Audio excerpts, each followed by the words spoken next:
আজ শোকাবহ আগস্টের প্রথম দিন। ১৯৭৫ সালের ১৫ই আগস্ট সপরিবারে হত্যা করা হয়েছিল স্বাধীনতার স্থপতি বঙ্গবন্ধু শেখ মুজিবুর রহমানকে। দিনটি আমাদের জাতীয় শোক দিবস। শেখ মুজিবুর রহমান কেবল একজন ব্যক্তির নাম নয়, তিনি নিজেই একজন অনন্য সাধারণ ব্যতিক্রমী ইতিহাস। সমাজ, দেশ ও কালের প্রেক্ষাপটে তিনি ব্যক্তি মুজিব থেকে হয়ে উঠেছিলেন বঙ্গবন্ধু। মাত্র কয়েক বছরের মধ্যেই বঙ্গবন্ধু রাজনৈতিক নেতা থেকে হয়ে ওঠেন ইতিহাসের মহানায়ক। দীর্ঘ মুক্তি সংগ্রামের নেপথ্যের কারিগর, বঙ্গবন্ধুর ডাকেই সমগ্র বাঙালি জাতি ঝাঁপিয়ে পড়েছিলেন স্বাধীনতা যুদ্ধে।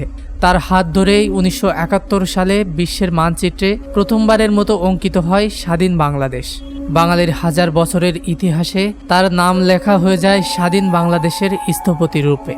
কিন্তু স্বাধীনতার কয়েক বছর পর একদল অকৃতজ্ঞ বাঙালি নৃশংসভাবে সপরিবারে হত্যা করে জাতির পিতাকে। ১৯৭৫ সালের এ মাসেই বাঙালি হারিয়েছে হাজার বছরের শ্রেষ্ঠ সন্তান বঙ্গবন্ধু শেখ মুজিবুর রহমানকে। এদিন ঘাতকরা শুধু বঙ্গবন্ধুকেই হত্যা করেনি, তাদের হাতেই একে একে প্রাণ দিয়েছিল বঙ্গবন্ধুর সহধর্মিণী বঙ্গমাতা বেগম ফজিলাতুন্নেছা মুজিব, বঙ্গবন্ধুর ছেলে শেখ কামাল, শেখ জামাল, শিশু শেখ রাসেল এবং পুত্রবধূ সুলতানা কামাল ও রোজি জামাল সহ পরিবারের ১৭ জন।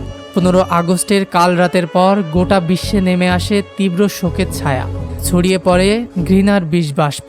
সেই ভয়াবহ হত্যাকাণ্ডের ৪৯ বছর পেরিয়ে গেছে। আজও বাঙালি জাতি পদে পদে বঙ্গবন্ধুর অভাব অনুভব করে। বাঙালির প্রতিটি অর্জনে শ্রদ্ধাভরে স্মরণ করে ইতিহাসের মহানায়ক শেখ মুজিবুর রহমানকে।